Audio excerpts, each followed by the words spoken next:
We set off for the northern region to refuel. This place is paradise compared to what's further ahead. Beyond our destination lies the closed gate to Nord-Belka. 15 years ago, the Belkans set off 7 nuclear bombs there to stave off the advancing Allied forces, entombing themselves in the frozen valleys to the north. That bit of history should have been enough of a lesson for us all.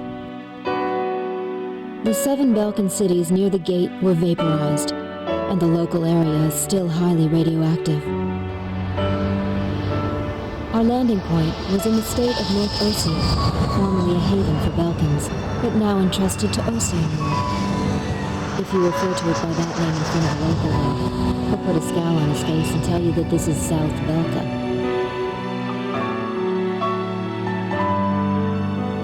Higher Lark meant a lot to us. Our flight training took place here on this airfield. On the base, we were surrounded by junior cadets, eager to hear war stories. The newspaper article about us, written by that journalist Jeanette, made it here faster than we did. Somewhere along the line, we had become the most experienced pilots in the entire war. Us, Captain Bartlett's nuggets.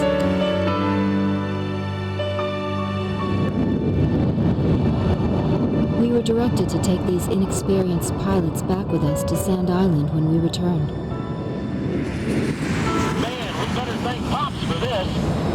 Why that?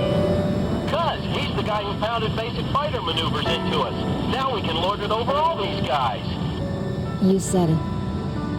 These pilots had only a tenuous grasp of flying, much less mid-air refueling, so we had to land at every base along the way.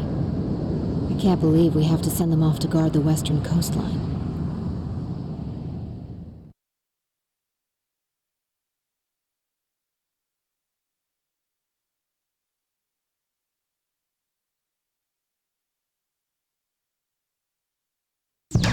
An SSTO craft launch facility lies to the east of our current location, McNeely Air Force Base. The facility was a collaborative project between Ossia and Yuktobania. It was built to be a bridge to outer space, with a mass driver 7.5 miles in length. Our radar has detected several planes from a Yuktobanian squadron approaching the facility from several directions. The facility is currently conducting pre-launch operations for an SSTO craft. The base commander will provide you with further orders.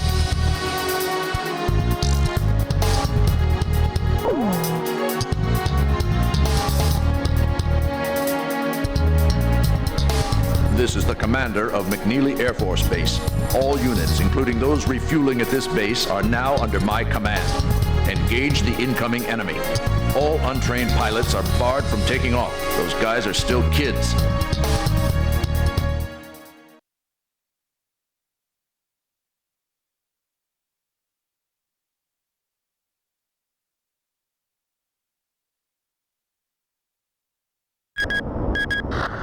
To launch.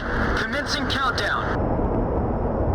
I remember this space center well. The mass driver was built by Ossia and Yuktobania as part of their collaborative efforts to construct an international space station. Our anti-war president used the surplus funds that came from cutting the defense budget to build it. Is that the Arkbird?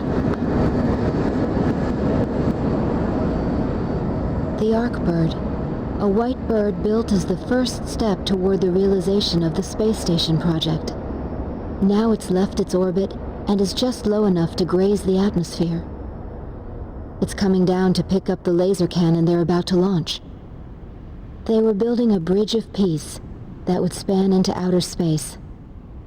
Not anymore. The machinery meant for this peaceful mission was about to be used for our counterattack.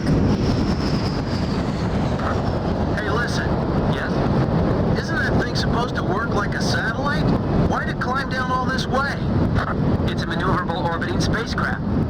I know that. I'm just saying, if the system uses atmospheric friction to change its orbit, then wouldn't that make it pretty hard to defend itself? I guess it'd be in trouble if someone started firing at it right now.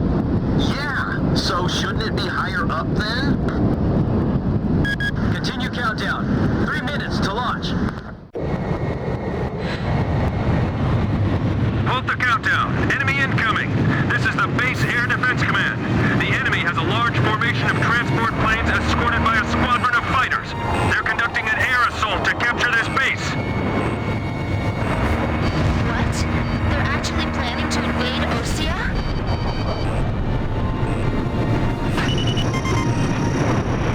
If we shoot the parachutes before the tanks detach, we'll smash them into the ground. You with me? I guess we don't have any other choice. I can't believe that's our strategy. Airborne tanks are dropping from the transport plane. Can you count all those parachutes? I gave up already. Destroy all airborne ACVs. Engage them in the air and on ground. The ACVs are moving this way. Don't let them get near the mass driver. The tanks are getting close. I can see them from here. We're getting requests from every team to restart the launch. Chief, this is unacceptable. Please restart the countdown. I'm on orders from our air defense commander. We have to comply. It's all over if the tanks break through. Blaze, do you think our forces are sufficient? So it's up to our close air support to make sure they succeed. I'll try one more time to convince the higher-ups to launch. They're targeting us. Go on, get out of here.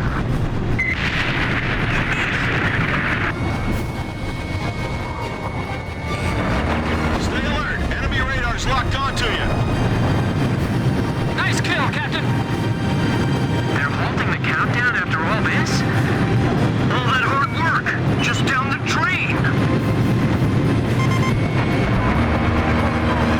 Captain, the enemy is spread out over a large area. Should we split up to engage them? Roger. Don't worry, I can handle it. Archer, breaking off. Nice kill! He's right. It'd be crazy to try to launch in the middle of all that enemy fire. Use the trailers to form a barricade.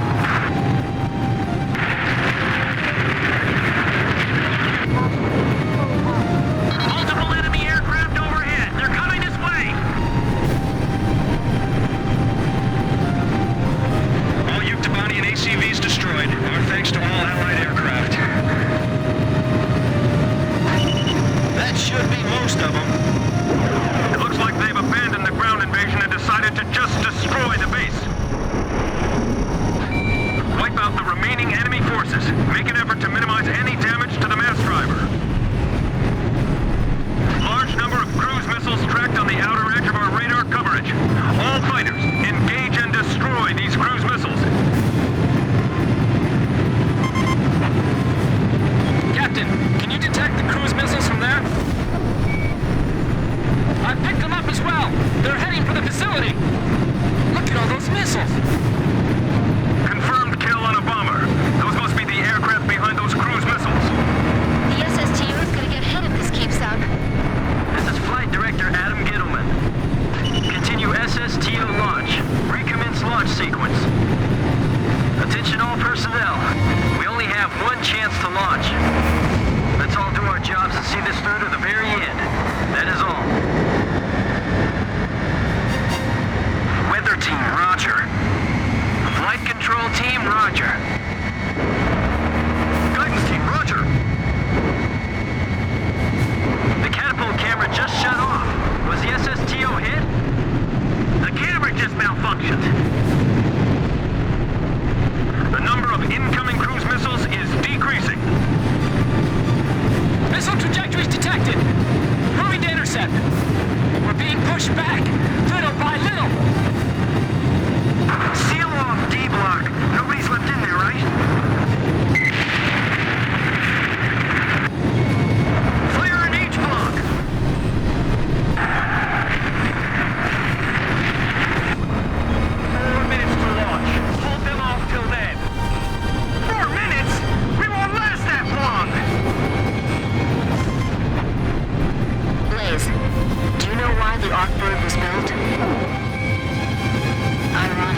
ensure all comm lines stay open.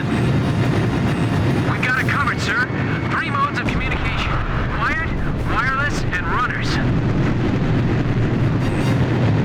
Just a little more. Just 2 more minutes.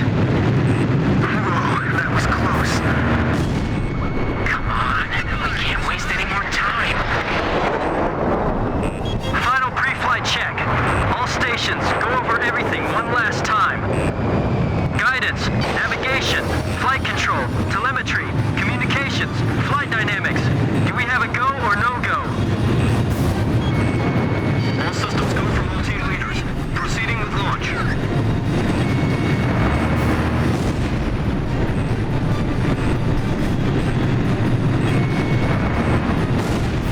Flight control, your job is done. Evacuate the area immediately. We can't have any mistakes here. We're staying. 1 minute left. Have a safe trip.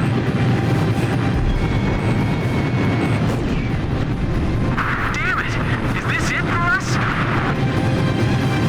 The Air Force will get us through this. I know they will. So don't give up. Come on! Have they launched yet? If the tide of battle doesn't change soon, we're in deep trouble.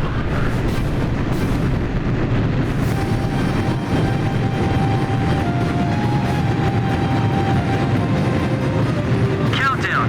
20, 19, 18, 17, 16. Enemy planes approaching. Take cover. We're gonna launch this thing if it kills us. 5, 4, 3, 2, 1, 0. Liftoff. SSTO increasing speed. SSTO passing checkpoint 1. Passing checkpoint 2.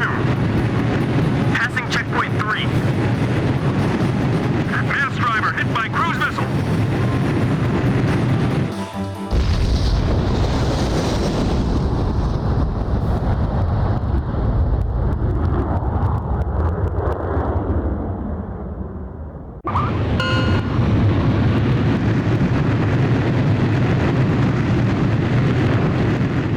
SSTO status report.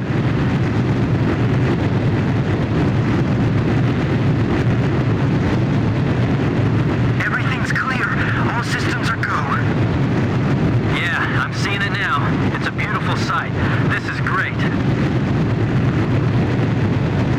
Observation room reporting. The SSTO is climbing smoothly. Congratulations.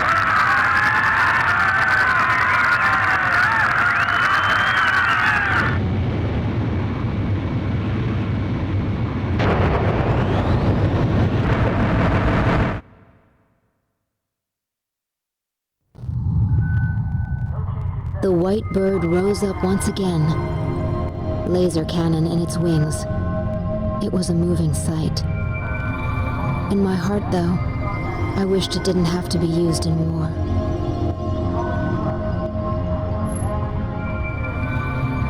None of them found out why the enemy targeted the base until much later. Of course, by that time, it was too late.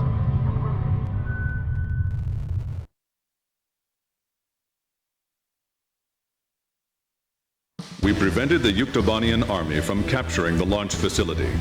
The SSTO launch was successful. The SSTO docked with the Arkbird, which had descended into the upper atmosphere, and successfully transferred a laser weapon module over to the craft. All aircraft with the 108th Tactical Fighter Squadron and the Sand Island Detachment return to base as soon as rearming and refueling operations are complete.